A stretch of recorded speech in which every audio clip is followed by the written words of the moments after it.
El famoso filósofo Karl Barth aseguró que la Biblia no es la palabra de Dios, sino que contiene la palabra de Dios. Cuando escuchamos sus palabras persuasivas parece que tuviesen mucho sentido, principalmente por el hecho de que se le acredita no solamente a la palabra de Dios, sino a otros elementos distintos, un cierto poder de revelación sobre el cual nosotros debemos basar también nuestra vida.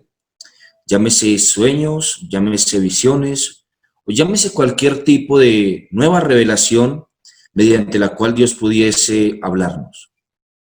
Si la Biblia no es la palabra de Dios, sino que contiene la palabra de Dios, entonces en su plenitud ahora ya no es la palabra de Dios, sino que tiene elementos, unos u otros, que se encuentran alejados de lo que es verdaderamente el deseo y la revelación divina. Pero no es así la visión del pueblo de Israel ni tampoco del cristianismo a través de los años. La visión del cristianismo se ha mantenido en que la Biblia es la palabra de Dios, no solamente la contiene, sino que es la palabra de Dios. Ahora bien, no solamente esta es la idea, sino también que toda la Biblia, de tapa a tapa, de principio a fin, lo que llamamos todo el consejo de Dios, todo el consejo de Dios permanece para siempre. Y esta es la intención de nuestro salmista el día de hoy. Recordarnos la grandeza de nuestro Dios en al menos 4 elementos. La grandeza de Dios en al menos 4 elementos. Su grandeza primeramente manifestada en su veracidad, luego en su justicia, luego en su juicio y luego en su misericordia. Quiero que me acompañes, por favor, al Salmo número 33. Salmo número 33.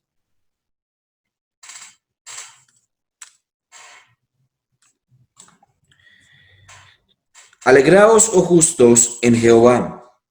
En los íntegros es hermosa la alabanza. Aclamad a Jehová con arpa, cantadle con salterio y decacordio. Cantadle cántico nuevo, hacedlo bien, tañendo con júbilo. Porque recta es la palabra de Jehová y toda su obra es hecha con fidelidad. Él ama justicia y juicio. De la misericordia de Jehová está llena la tierra. Por la palabra de Jehová fueron hechos los cielos y todo el ejército de ellos por el aliento de su boca. Él junta como montón las aguas del mar y pone en depósitos los abismos. Tema a Jehová, teman delante de él los habitantes del mundo, porque él dijo y fue hecho, y mandó y existió. Jehová hace nulo el consejo de las naciones y frustra las maquinaciones de los pueblos. El consejo de Jehová permanecerá para siempre. Los pensamientos de Jehová por todas las generaciones. Bienaventurada la nación cuyo Dios es Jehová, el pueblo que él escogió como heredad para sí. Desde los cielos miró Jehová y vio a todos los hijos de los hombres. Desde el lugar de su morada miró sobre todos los moradores de la tierra. Él formó el corazón de todos ellos. Atento está a todas sus obras. El rey no se salva por la multitud del ejército, ni escapa el valiente por la mucha fuerza.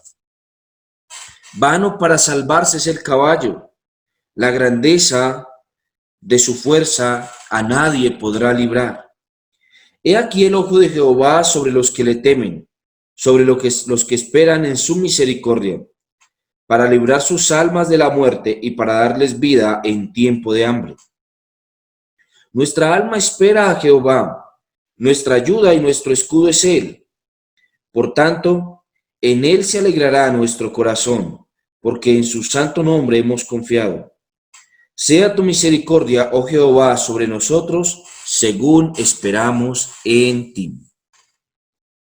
Como usted puede darse cuenta, nuestro salmo aparenta ser un salmo extenso y comienza con una especie de vacío. Un vacío en el sentido de que no nos deja inicialmente observar el título del salmo. Es uno de esos 3 salmos que hay en el primer libro de los salmos en donde se deja un vacío en cuanto a quién es el autor del salmo. Hay muchos que han especulado con respecto a esto. De hecho, la Septuaginta asegura que este salmo es de David. Muy probablemente todos los salmos del primer libro de los salmos sean de David. Pero el título hebreo que contiene nuestro salmo y también el título que contiene el manuscrito encontrado de los salmos en las cuevas del Qumran aseguran que este salmo es de David. Y probablemente su origen sea en los tiempos cuando él se encontraba estipulando y organizando todas las cosas para la adoración en el templo. Recuerden que David tuvo este gran privilegio, pero también al mismo tiempo responsabilidad de establecer algunos de los parámetros de la alabanza del templo. Principalmente veo porque su profesión era ser músico. Él era un músico por excelencia. En Primera de Crónicas, en el capítulo 25, nosotros encontramos a David organizando la adoración del templo. Escuchen. Asimismo, David y los jefes del ejército apartaron para el ministerio a los hijos de Asaf, de Hermán, de Jedutún, para que profetizasen con arpas, salterios y címbalos. Y el número de ellos, hombres idóneos para la obra del ministerio, fue, y empieza a nombrar una gran cantidad de este número de los cantores. Algunos se encontraban en la octava, como ellos mismos lo mencionan, otros se encontraban en la sexta, otros en la cuarta, otros en la décima, otros en la duodécima, otros en la 21ª, y así por el estilo. Ellos empiezan a organizar a estos grupos de cantores para que ejerzan la labor de la profecía musical dentro de la adoración al Señor. Es interesante notar que esa afirmación profecía musical, principalmente por el hecho de que nosotros hemos visto la adoración en el templo en los últimos años como si fuera un mero adorno que se le hace a la palabra de Dios. Pero la importancia que tenía la música dentro del pueblo de Israel fue mucho mayor que solamente un mero adorno. De hecho, la importancia que debería tener para nosotros la música hoy en día es mucho mayor y debería ser mucho mayor que la de un simple adorno. Cuando tú estás en la alabanza al Señor, alabando al Señor, tú debes tener cuidado que estés pensando de la música que le estás dedicando al Señor de una forma correcta. Mira que incluso el mismo salmista exhorta a que lo que se haga bien. Esa palabra que usted encuentra allí, esa palabra bien, es importante a razón de que esa palabra significa hacer feliz, ¿sí? Hacer feliz, hazlo feliz, tañendo con júbilo. No está hablando tanto de la profesionalidad con la que se hace, sino del corazón que se le pone a aquello que se hace.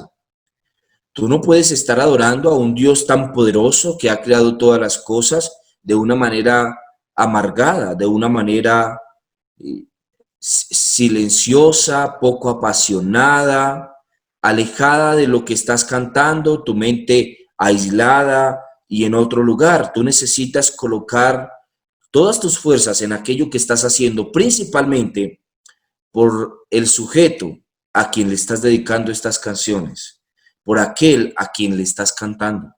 Tú le estás cantando al Señor. Sin duda, a causa de los elementos que se mencionan dentro de nuestro salmo, se nos deja ver un poco de luz más con respecto a el autor mismo del salmo. El versículo 1 que nosotros encontramos aquí es casi idéntico al último versículo del Salmo 32, del Salmo que vimos el día de ayer. Dice, alegraos en Jehová y gozaos justos y cantad con júbilo todos los rectos de corazón. Ahora escuche el versículo 1. del Salmo 33.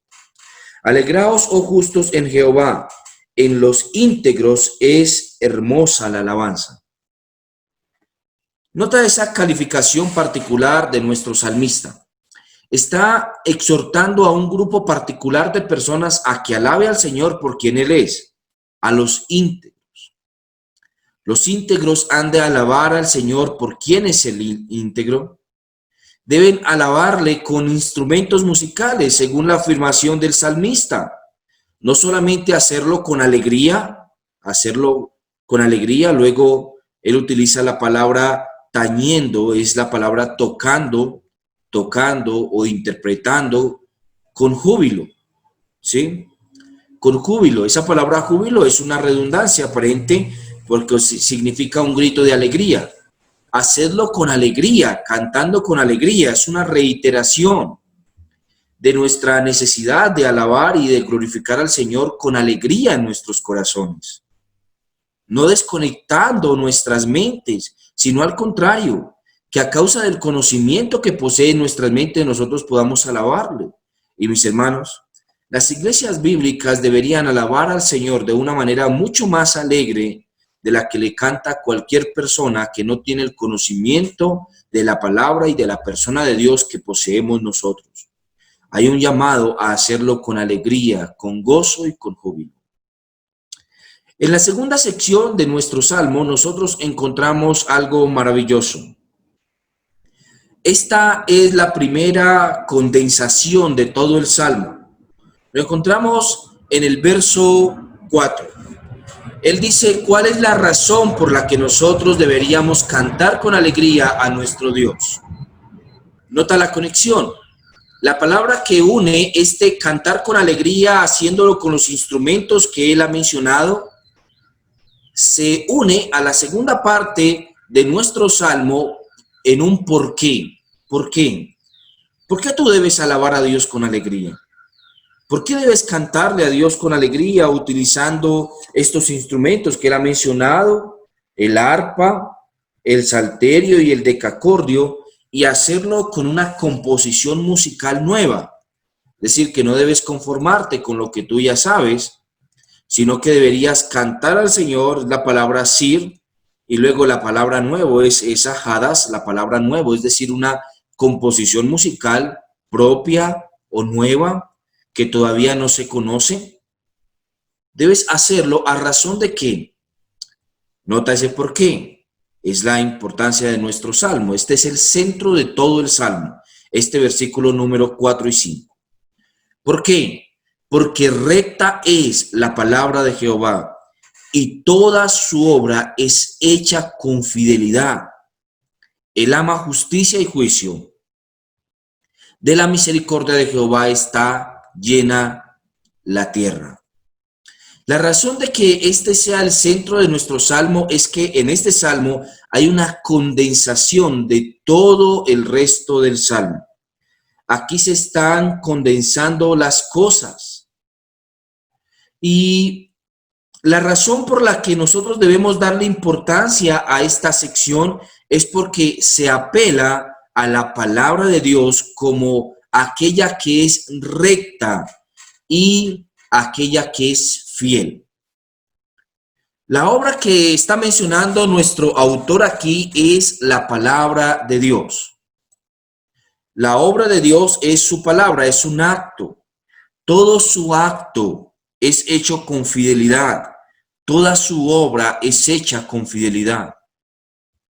Esta palabra rectitud es una de las atribuciones que se le da a la palabra de Dios.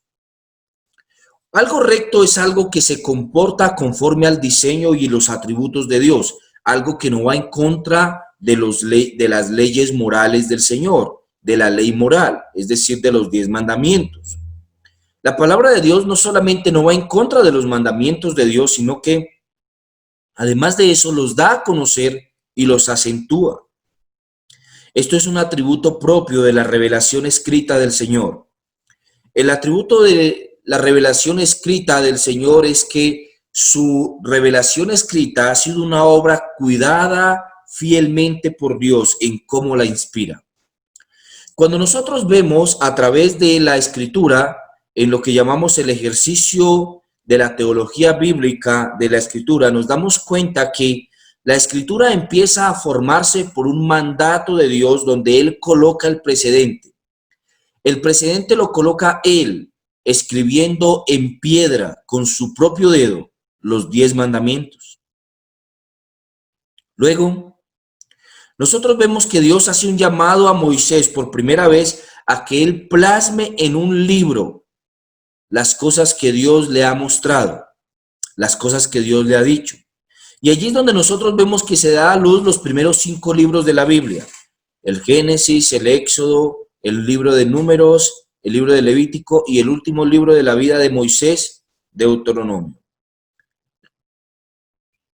Sin duda, nosotros nos damos cuenta de que esa progresión se mantiene cuando Dios manda a Josué a que otra vez él ahora tome ese libro y escriba en el libro y continúe escribiendo. Ese mismo ejercicio que nosotros vemos en el caso de Samuel, el mismo ejercicio que vemos en el caso de Jeremías y de Isaías, y es el mismo ejercicio que nosotros vemos en los apóstoles. Dios ha cuidado con especial delicadeza todas las cosas que se han escrito en la Biblia. Él, de una forma particular, muy detallada, consciente y específica, ha escrito cada una de las palabras que se encuentran en la Biblia. En los últimos años, más que en cualquier otro tiempo de mi vida como cristiano, he aprendido a valorar las palabras pequeñas y casi que pasan desapercibidas por la Escritura. Ellas tienen mucho que decir. Por ejemplo, las conexiones, el por qué. Esa palabra por qué nos indica de forma profunda la razón por la cual nosotros deberíamos cantar al Señor con alegría del corazón. Y esta primera cosa que se menciona por el salmista, que debería ser el motivo de nuestra adoración y nuestro cántico, es la veracidad. Dios es veraz. Nota las 2 palabras que se utilizan aquí, la palabra recto y la palabra fiel. Estas 2 características o atributos se le dan a Dios y también a su palabra, a razón de que Dios es veraz, como él mismo dice, sea Dios veraz y todo hombre mentiroso. La veracidad de Dios se manifiesta en los escritos que ha plasmado en la Biblia. Sin la Biblia, nosotros no podríamos confiar en que Dios es veraz, sino que nosotros dependeríamos solamente de especulaciones. Y, por supuesto, dependeríamos de la transmisión oral de la palabra de Dios, que es posible, y de hecho lo comprobamos, solamente haciendo el ejercicio del teléfono roto, que cuando nosotros decimos algo, al cabo de unas 10 o 12 personas, ese algo ya se ha deteriorado y se ha transformado en algo muy distinto a lo que realmente era. Si nosotros somos conscientes de la veracidad de Dios en su palabra, podemos confiar en cada una de las cosas que Él ha dicho en ella. Luego, además de la veracidad de su palabra, Él nos muestra 3 atributos más de Dios. Además de que Dios es veraz, el versículo 4 y 5 nos muestran 3 atributos adicionales de Dios. El primero de ellos es la justicia. El segundo es el juicio. Y el tercero es la misericordia. Y Él dice que Él ama 2 cosas. Él ama la justicia y el juicio, y Él llena de misericordia el mundo. Y ahora nuestro autor va a desarrollar entonces esas verdades a través del resto del Salmo. No es necesario que tengamos una gran estructura con respecto a nuestro Salmo, pero sí es claro dentro de ella que dentro de los versículos 6 al 9, él ahora ahonda mucho más, profundiza mucho más en su afirmación de la veracidad de Dios en sus palabras.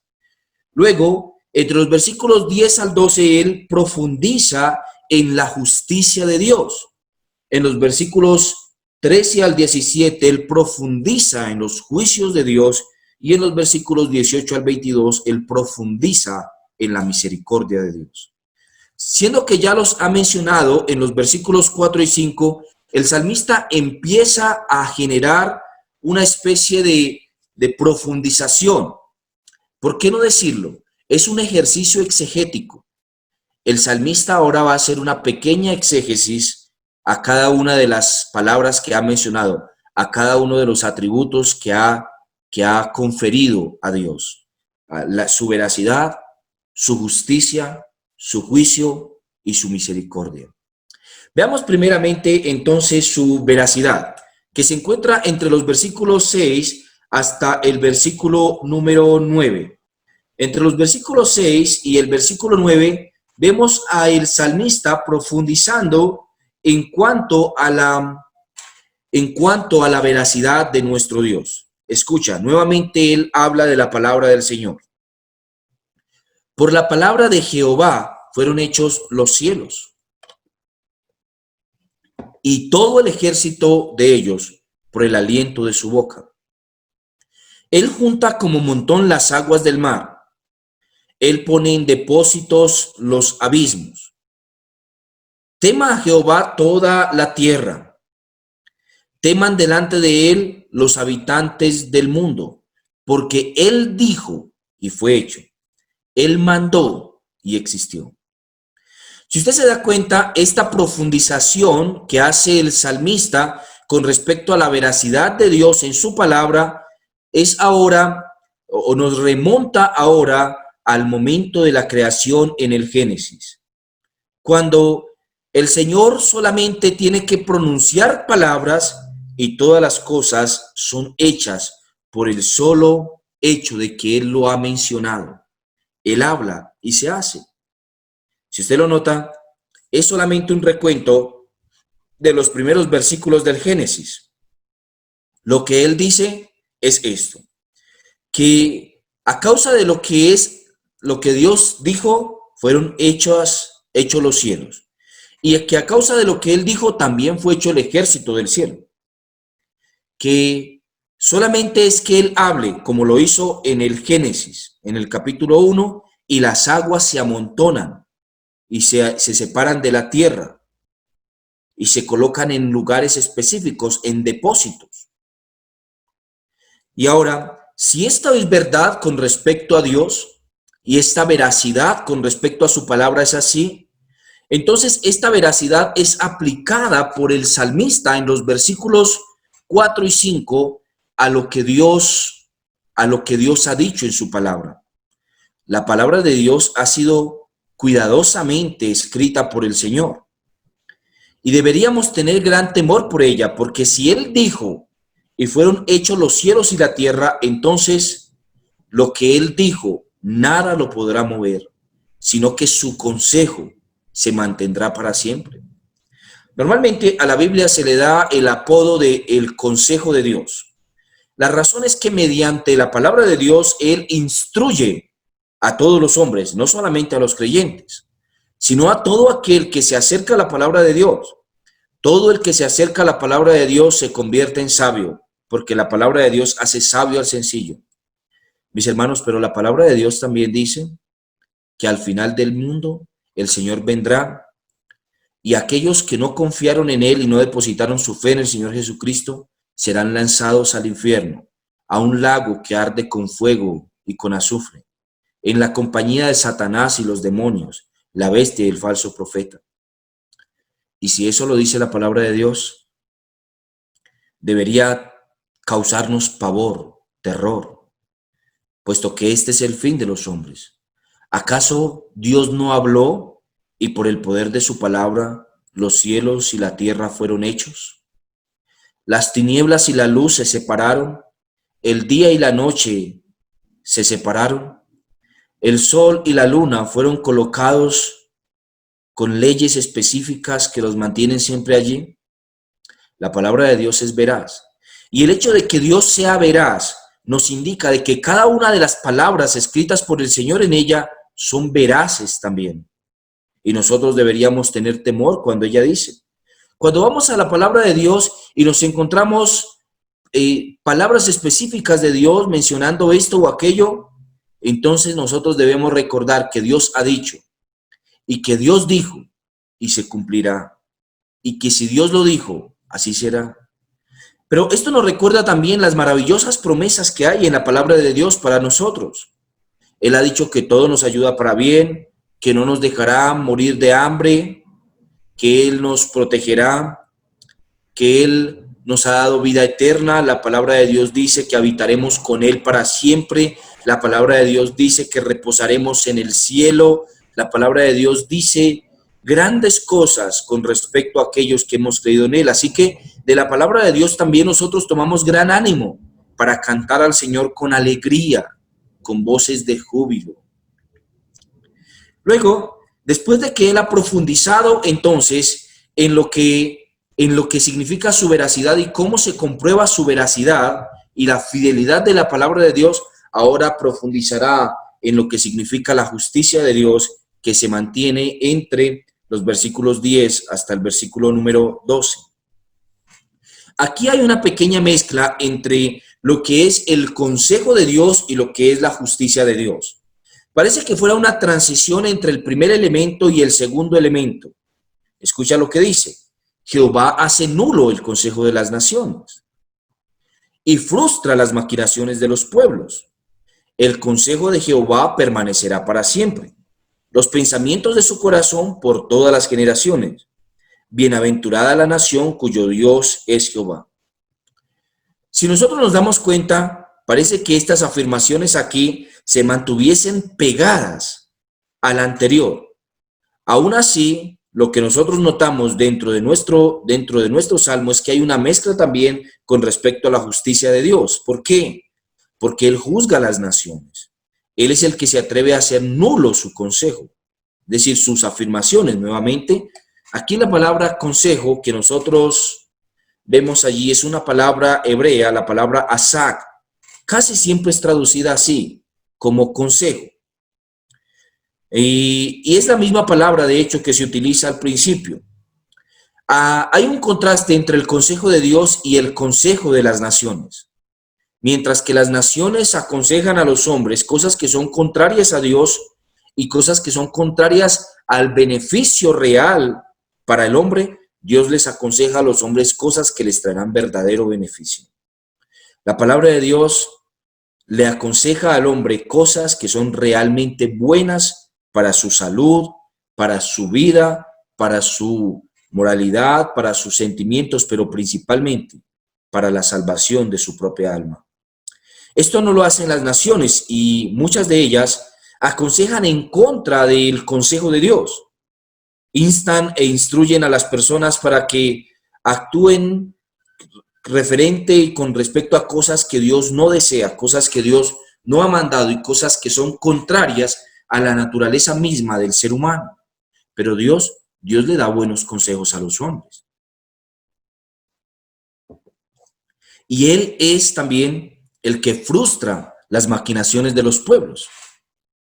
Esto, de alguna manera, esencialmente lo que está mencionando es que Dios es soberano, que Él controla todas las cosas en el mundo y Él es capaz de frustrar sus maquinaciones.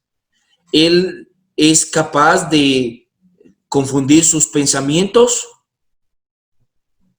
porque Él actúa por encima de todas las cosas. Él es un juez.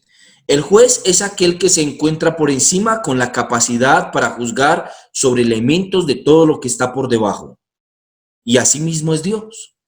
Dios se encuentra encima. Él se encuentra dando buenos consejos a los hombres, pero Él se encuentra juzgando todas las cosas que realizan los hombres en esta tierra. Y lo que Él dice es algo que permanecerá para siempre. Esta frase del versículo 11 puede ser tanto aplicada a la palabra de Dios como a una obra invisible del Señor en la cual nosotros no podemos intervenir, pero que nosotros sabemos que se encuentra allí presente. Esa palabra, el consejo de Dios, está hablándonos de la permanencia total del consejo de Dios para los hombres. Como decía en el versículo número 7, Spurgeon, que es aplicativo también a nuestro versículo, puesto que el Espíritu Santo, el Espíritu Santo se encuentra interviniendo en la creación de todas las cosas, puesto que Él se mueve sobre todas. Asimismo, el juicio de Dios en nuestro tiempo es evidente, a razón, es evidente a razón de que el Espíritu Santo se encuentra usándolo para el bienestar de los suyos. El Espíritu Santo continúa mostrándonos la justicia de Dios. Y eso es una gloriosa verdad, ¿no les parece? El Espíritu Santo se mantiene entonces hoy en día utilizando el consejo de Dios para mostrarnos cuán grande es su justicia. Y Dios se encuentra juzgando sobre todas las cosas. Por eso es feliz, feliz, feliz la nación cuyo Dios es el Señor. Lamentablemente, nosotros no estamos viviendo en una nación que tenga los preceptos y los mandamientos de Dios en un alto estándar.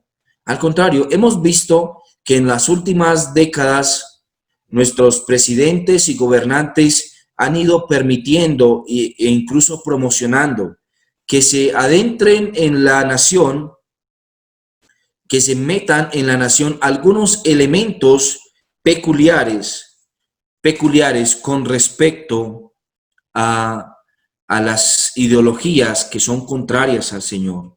Hemos visto el deterioro de la nación a causa de esto. Pero hemos visto el progreso de la nación siempre que nosotros nos mantenemos en la voluntad de Dios y que nuestros gobernantes honran a nuestro Señor. Rogamos al Señor que traiga y que nos permita verlo, un gobernante que honre su nombre y que le glorifique. Luego, él, entre los versículos 13 y el versículo 16, él menciona el ejercicio del juicio que debe tener el hombre.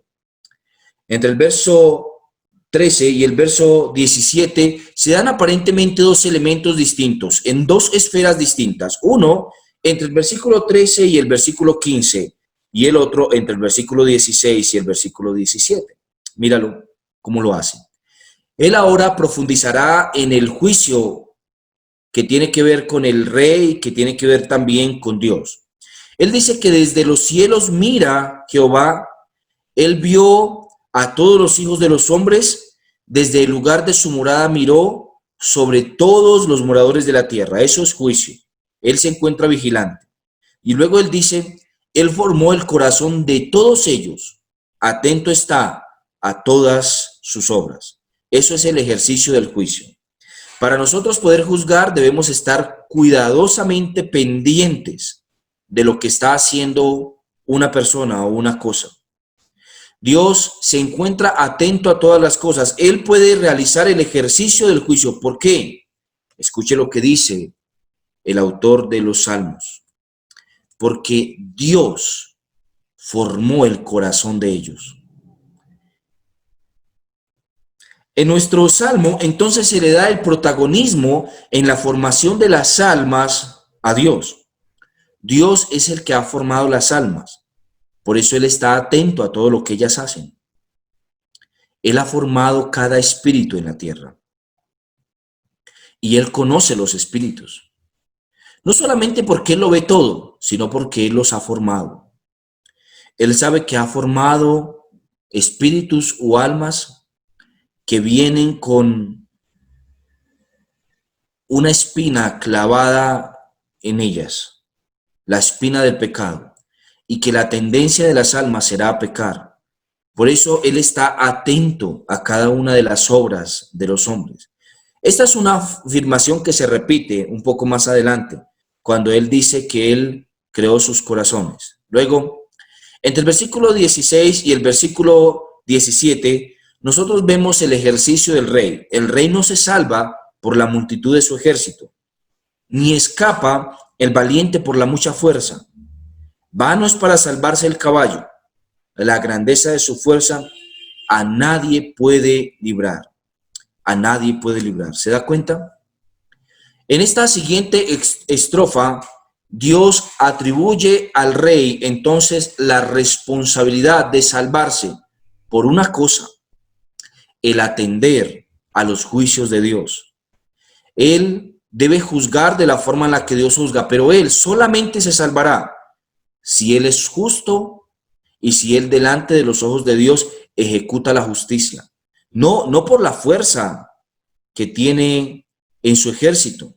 Y él utiliza una ilustración, no por la fuerza del caballo.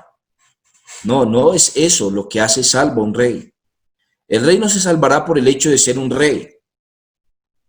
El rey solamente podrá salvarse si él obra con justicia, si él atiende a los juicios del Señor y juzga también de acuerdo a los juicios de los hombres. El rey es una figura que representa a todo el pueblo. En nuestro texto parece que el salmista está colocándose a sí mismo como un tipo de aquellos que deben buscar la salvación en Dios. Las personas deben buscar la salvación en el Señor. Y aquellos que buscan la salvación en el Señor encuentran que solamente cuando actúan conforme a la voluntad de Dios, entonces podrán sentirse confiados y seguros. Pero, mis hermanos, la afirmación de nuestro texto es clave.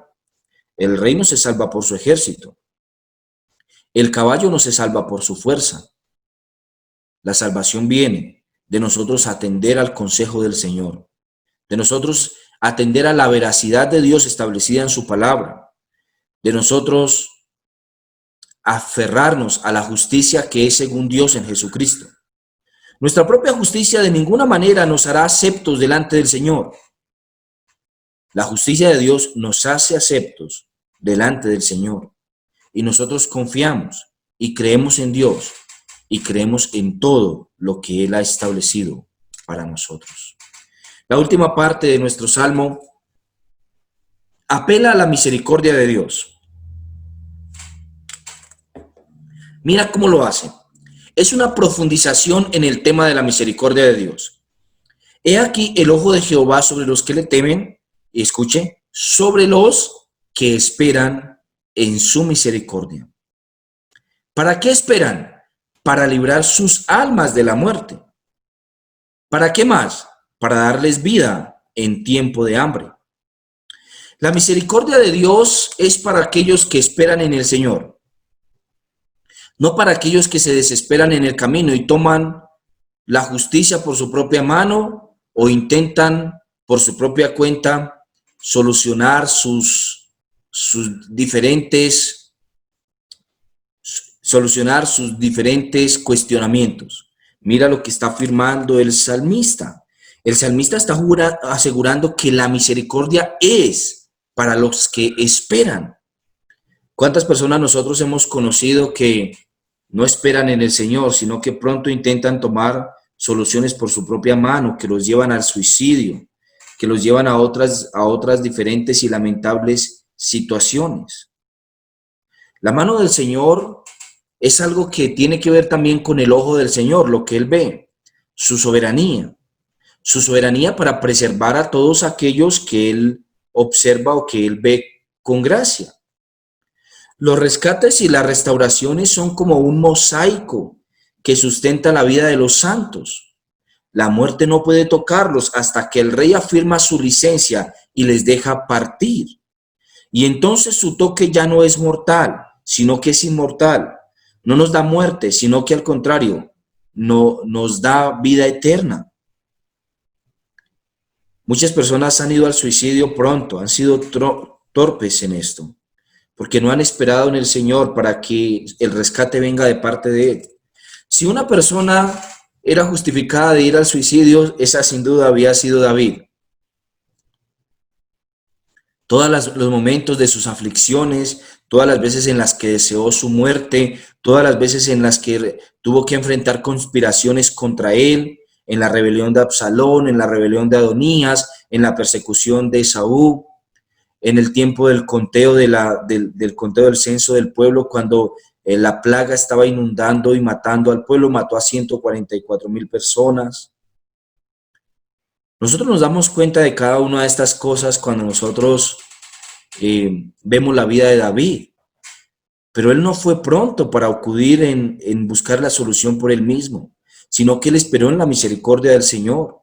Si tú crees que Dios es veraz, que Dios es justo y que Dios efectúa un juicio correcto, entonces tú debes saber que la misericordia del Señor vendrá. Vendrá. ¿Para quiénes? Para los que esperan en el Señor. Esto es un atributo maravilloso de Dios que nos es enseñado a través de su palabra, que Dios no nos dejará ser tentados más de lo que nosotros podemos soportar, que el Señor no nos dejará en el lazo de la muerte, no nos dejará en la red que han tendido contra nosotros, no nos dejará allí para siempre, sino que los que esperan en Jehová verán la misericordia del Jehová. ¿Para qué verán la misericordia? Para librar sus almas. Lo más importante para Dios no es nuestro cuerpo, mis hermanos. Lo más importante para Dios es nuestra alma. Y por nuestras almas ha muerto Jesús en la cruz. Y por una promesa, además de eso, de que nuestros cuerpos también serán restaurados. Pero nuestras almas tienen un corto tiempo para ponerse a cuentas con el Señor y confiar en la salvación a través de Jesús. Sean 60, 70 años o los que sean, es un corto tiempo que el Señor nos está regalando para que nos pongamos a cuentas con el Señor, con Él. Luego, en la segunda parte de nuestra última afirmación, entre el verso 20 y 22, Él nuevamente habla del alma y nuevamente de la misericordia. Él dice que nuestra alma espera a Jehová. Nuestra ayuda y nuestro escudo es Él. Por tanto, en Él se alegrará nuestro corazón, porque en su santo nombre hemos confiado. Sea tu misericordia, oh Jehová, sobre nosotros, según esperamos en ti. ¿Sí se da cuenta? Esta es una nueva afirmación que tiene que ver otra vez con el alma y otra vez con la misericordia. Esa afirmación con el alma y con la misericordia es ahora una que nos insta a recordar que Dios es nuestro escudo y que nuestra alma, nuevamente la palabra corazón utilizada aquí es la palabra alma, y nos recuerda allí que nuestra alegría interna debe darse a causa de las misericordias del Señor. ¿Cuál es el motivo por el que nosotros cantamos a Dios? ¿Cuál es el motivo por el cual lo alabamos? ¿Por quién Él es y lo que Él hace, o por quién somos nosotros? Si usted se da cuenta, la adoración de este salmo es plenamente teocéntrica, es decir, que se encuentra centrada en Dios. Él no utiliza tanto las palabras yo como las palabras Él. Nota lo que Él dice: en Él se alegrará, en su nombre hemos confiado, nuestro escudo es Él. Una gran cantidad de expresiones que centran nuestra mirada en el Señor, no en nosotros, sino en Él, en el nombre del Señor y en quién es Él. Mis hermanos, Dios es veraz, Dios es justo y hace justicia. Dios es misericordioso. Nosotros debemos alabar a Dios con alegría por cada uno de estos atributos que Él ha manifestado. Él ha manifestado ser Dios. Nosotros debemos adorarle por esa gloriosa verdad. Decía William Jay que no nuestras almas, sino nuestra alma, como si todos ellos tuvieran una sola. ¿Y cuál es la expresión de Dios según el profeta? Les daré un corazón y un camino, dice. Y así los dos discípulos que iban a Emaús exclamaron en la sorpresa de su descubrimiento: ¿no ardían nuestros corazones dentro de nosotros? Por ello, al principio de esparcirse el evangelio se decía: la multitud de ellos creía en un solo corazón y una sola alma. Hemos visto varias gotas de agua sobre la mesa que, al ser puestas en contacto, se juntan en una sola. Si los cristianos se conocieran mejor entre sí, fácilmente podrían unirse. Y esta es la realidad de nuestra adoración, ¿no? Nosotros nos unimos adorando al Señor con voces de júbilo, como Él dice, con cántico nuevo, adorando al Señor con los instrumentos o sin ellos, adorando al Señor con nuestras voces. Lo importante es que adoramos al Señor por la magnificencia de sus atributos. Hermano, yo quisiera que tú quedes hoy con este llamado a confiar en la veracidad del Señor puesta en su palabra. Y no solamente a esa veracidad, sino que confíes en sus misericordias y en su justicia y juicio. Porque Dios es el que hace misericordia, justicia y juicio. Porque estas cosas Él quiere, y esto es lo que Él ha dicho. Es un eco de este salmo. Nuestro Dios es misericordioso. ¿Por qué situación estás pasando? Espera en Jehová, porque los que esperan en Jehová verán su misericordia. ¿Por qué situación conflictiva te encuentras? ¿Qué es lo que te indigna del mundo? Mira cómo Dios hace juicio, porque su consejo permanece para siempre. Confía. Vea la palabra de Dios, vea sus consejos, vea su certidumbre, vea su veracidad, y entonces te darás cuenta que nuestro Dios Todopoderoso ha colocado cada palabra allí con especial cuidado, con especial detalle. Confía en Él. Nuestra alma espera en el Señor. Nuestra ayuda y nuestro escudo es Él. Hay una historia excelente de un joven que se hallaba navegando en medio de una furiosa tempestad. Y cuando todos los pasajeros estaban desesperados por el terror, él era el único que estaba tranquilo. Cuando le preguntaron la razón de la tranquilidad, contestó: el piloto del barco es mi padre, y sé que mi padre hará bien las cosas. El Dios sabio y grande, que es nuestro Padre, desde toda la eternidad ha decretado cuál será el resultado de todas las guerras y el final de todos los tumultos. Él es nuestro piloto y se halla al timón. Y aunque el barco, la iglesia o el Estado se hallen a punto de naufragar, podemos estar tranquilos. Nuestro piloto tendrá cuidado de nosotros. No se hace nada en este parlamento inferior, que es la tierra, sin que antes no sea decretado en el superior, que está en los cielos. Las ruedas pequeñas vienen regidas por las mayores. No se venden 5 gorriones por un cuarto, dijo Cristo. Un gorrión no vale ni medio cuarto. Y no hay hambre que no tenga solución, o momento de desnudez que no tenga, del que no venga abrigo de parte del Señor. No hay hombre que no tenga el valor de un cuarto, y a ningún hombre se le hará ni un cuarto de daño más de lo que Dios ha decretado desde la eternidad.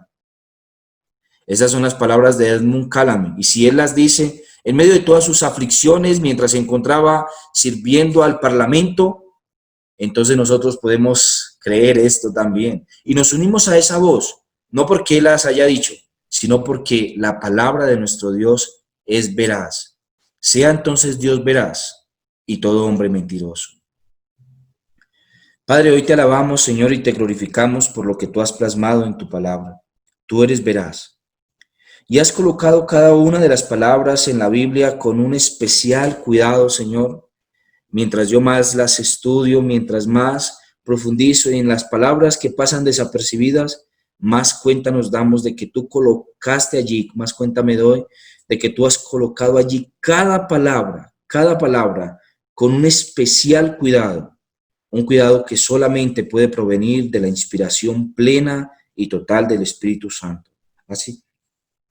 Así que bendito Dios, a causa de lo que tú has escrito en ella, nosotros te alabamos hoy y te glorificamos. Padre, y podemos cantarte con júbilo, Señor. A causa de tus juicios, que son todos ciertos. Mientras miro al mundo, Señor, y mientras veo todos los sucesos en él, cómo a la gente, Señor, que actúa de forma desleal le pasan cosas malas, cómo a la gente, Señor, que todo lo tiene se le hace la vida miserable, cómo a aquel rico se le hace amargada su vida en diferentes esferas, Cómo, Dios de gloria, tú te encuentras juzgando al impío, al mentiroso, Señor. Cómo tú te encuentras juzgando, Señor, a aquel que actúa deshonestamente, al que hace trampa, al que falsifica, Señor, los hechos, al que es intransigente para con el justo y para con el humilde, Señor. Tú te encuentras viendo todo eso. Nosotros nos damos cuenta al ver eso, que tú realmente eres justo, Señor. Padre, pero también descansamos en que tu justicia es manifestada en tu palabra. Tú te sientas sobre todas las cosas y tus ojos ven cada alma en el mundo, porque tú las formaste, Señor. De la misma manera, Señor, también nosotros podemos confiar en tu misericordia.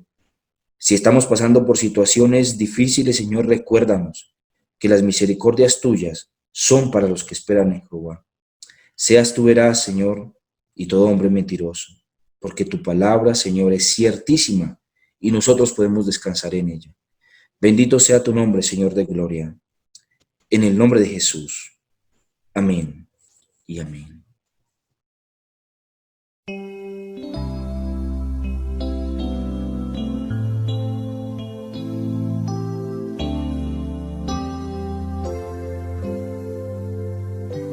Nuestra alma espera a Jehová,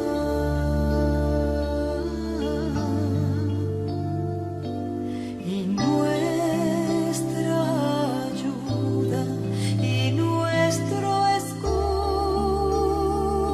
es Él. Por tanto en Él se alegrará nuestro corazón, porque en su santo nombre hemos confiado. Nuestra alma espera a Jehová.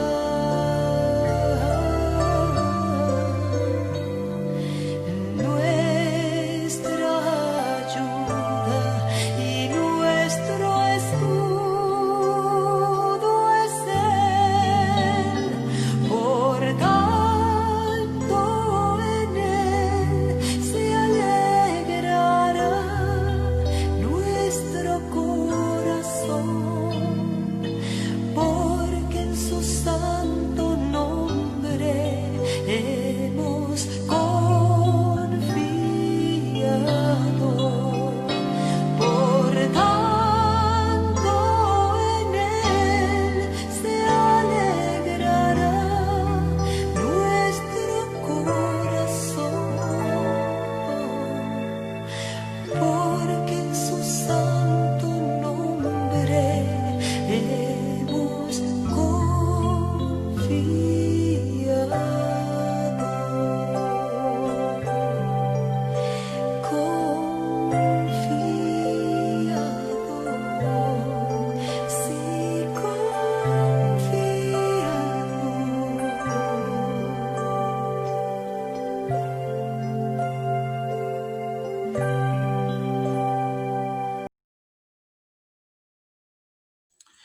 Mis hermanos, espero que el Señor de gloria en el cual hemos confiado durante este día nos recuerde que aquellos que esperan en el Señor verán sus misericordias. Él no nos dejará para siempre caídos, como Él dice, Él no dejará para siempre caído al justo.